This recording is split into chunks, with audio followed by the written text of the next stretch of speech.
Well, I think a lot of it is a consequence of sheer rate of technological change. So the world's the same as it ever was in a way, but it's way faster.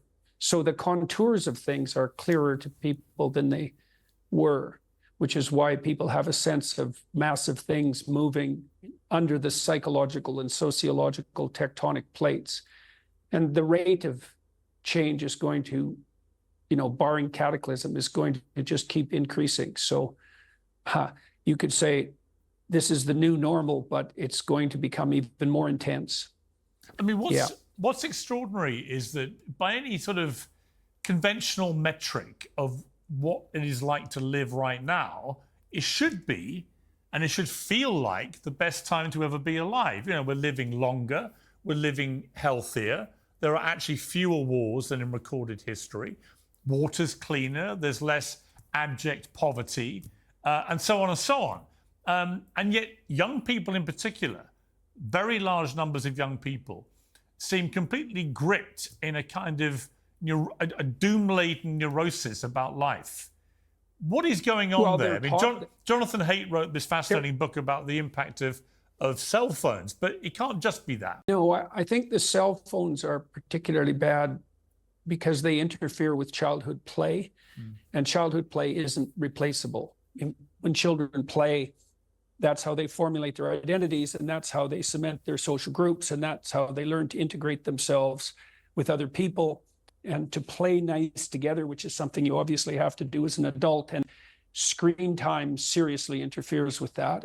And then you also got to ask yourself, well, what's your life going to be like if you're partnerless and childless from your 30s going forward? And we know in keeping with that the segment of the population that's most politically alienated at the moment is in fact young women from the ages of 18 to 34. And that's also partly because they get almost all their information from TikTok. And TikTok is a rat hole of propaganda, funded by Iran, funded by China, funded by Russia, but Iran and China primarily. And so you're right in your first supposition, is that we've made immense strides forward, especially since the Berlin Wall fell and the idiot communist regimes around the world that were doing everything they could to destroy their own people's economy have collapsed, and people have turned, at least in the main, to something approximating free market and free exchange solutions. And so the world has 8 billion people on it, something like that, 7 to 8 billion. We'll peak at about 9.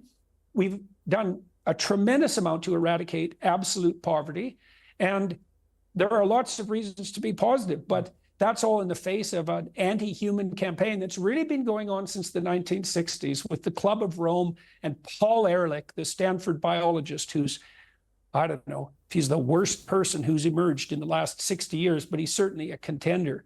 Massive campaign of demoralization.